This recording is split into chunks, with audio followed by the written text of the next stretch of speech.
ઉપર આવી જાવ દર્શન કરવા. સમાજના બહેનો પણ અત્યારે મોટી સંખ્યામાં જોડાયા છે. અત્યારે તમે સીધા જ દ્રશ્ય જોઈ રહ્યા છો. સાથીઓ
આક્ષેપ કર્યો છે, શક્તિસિંહે આક્ષેપ કર્યો છે કે ખોટી રીતે મતદારોને ધમકાવવામાં આવી રહ્યા છે અને એમની પાસે મતદાન કરાવવામાં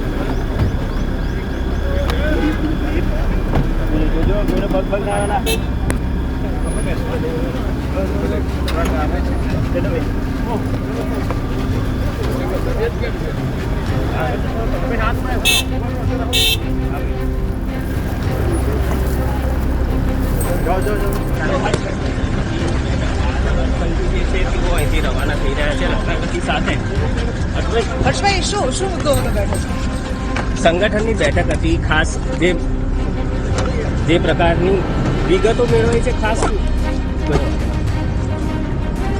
સાહેબ શક્તિસિંહે ખાસ આક્ષેપ કર્યો છે. શક્તિસિંહે આક્ષેપ કર્યો છે કે ખોટી રીતે મતદારોને ધમકાવવામાં આવી રહ્યા છે અને એમની પાસે મતદાન કરવામાં. સંગઠનની મિટિંગ હતી. સંગઠનના કાર્યકર્તાઓ અને સાબરકાંઠા સીટમાં આવનારા દિવસોની અંદર ભારતીય જનતા પાર્ટીના મોવડી મંડળો જે રાષ્ટ્રીય નેતાઓ આવવાના છે એના અનુસંધાને કેવી રીતના આયોજન થાય, કેવી રીતના તાકાતથી મિટિંગ કરી શકાય, એના મનોમંથન અને એના આવનારા દિવસોનો પ્લાનિંગની ચર્ચા વિચારણા હતી. કોણ મિટિંગમાં હાજર હતા? રાજપૂત આગેવાનો હતા? કોણ કોણ?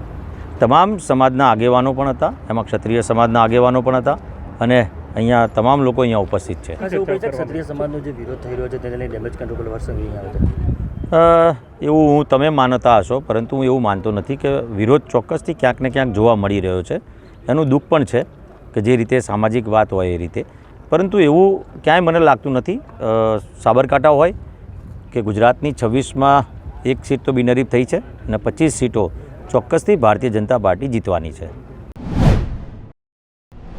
બેઠકમાં બોલ કરી ભારતીય જનતા પાર્ટીનો કાર્યકર્તા અને નેતાઓ છેલ્લા 1 વર્ષથી ખૂબ જહેમત કરી રહ્યા છે અને જ્યારે જેમ જેમ ચૂંટણી નજીક આવે એમ ગતિવિધિ તેજ થતી હોય છે.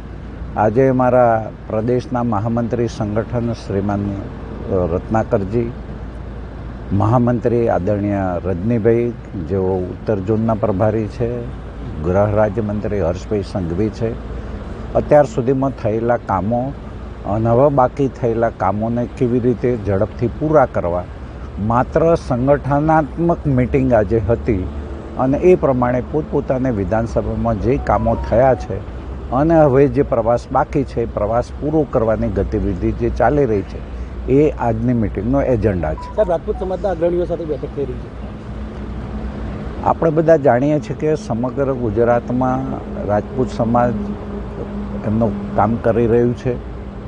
હું જ્યાં સુધી માનું છું ત્યાં સુધી રાજપૂત સમાજ એ સામાજિક સમરસતામાં માનવાવાળો છે, સંરક્ષણ કરવાવાળો સમાજ છે.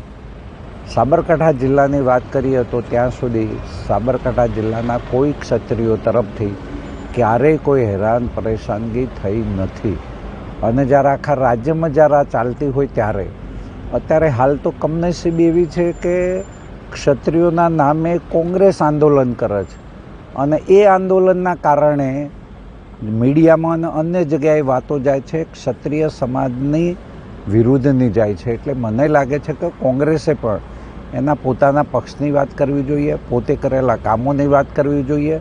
આ બહાના તળે ક્ષત્રિય સમાજને એમને દુઃખ લાગે અથવા ક્ષત્રિય સમાજનું આવું કામ કરી રહ્યા છે એ કોંગ્રેસ જે કરી રહી છે મારી દ્રષ્ટિએ બરાબર નથી. ચૂંટણી છે, બધા પોતપોતાની વાત કરે, પોતાની વાત લોકો સુધી પહોંચાડે અને વાતમાં જનતા જનાર્દન જે નિર્ણય લે એ જનતા જનાર્દનનો આ નિર્ણય સ્વીકારવો જોઈએ. સાહેબ, ખાસ ગૃહ પ્રધાન અહીંયા આગળ આવેલા છે, 5 ધારાસભ્યોને બોલાવવામાં આવે, વર્તમાન સાંસદને બોલાવવામાં આવે. મેં કહ્યું આખા રાજ્યમાં ચાલતી પ્રક્રિયા દરેક જિલ્લામાં જાય છે, દરેક જિલ્લામાં આ પ્રકારની મિટિંગો થાય છે અને ચૂંટણીની અંદર તો કેટલું કામ થયું, કેટલું બાકી રહ્યું એ કામ સંગઠનનું છે અને સ્વાભાવિક એ કરવું પડે. દરેક જિલ્લામાં જાય છે, એમ આજે સાબરકાંઠા જિલ્લામાં આવ્યા છે, એથી વિશેષ કંઈ નવીનતા નથી. જે ભાજપમાં છે એ કરી શકે, બાકી એક પણ ક્ષત્રિયનો દીકરો બરાબર છે મત આપે એવું માનતો નથી. અને આપણે અત્યાર સુધી જોયું કે જાત જાતની વાતો, અફવાઓ થાય, સંમેલનને ગેરમાર્ગે દોરવા માટે એવાય પણ મેસેજ જાય.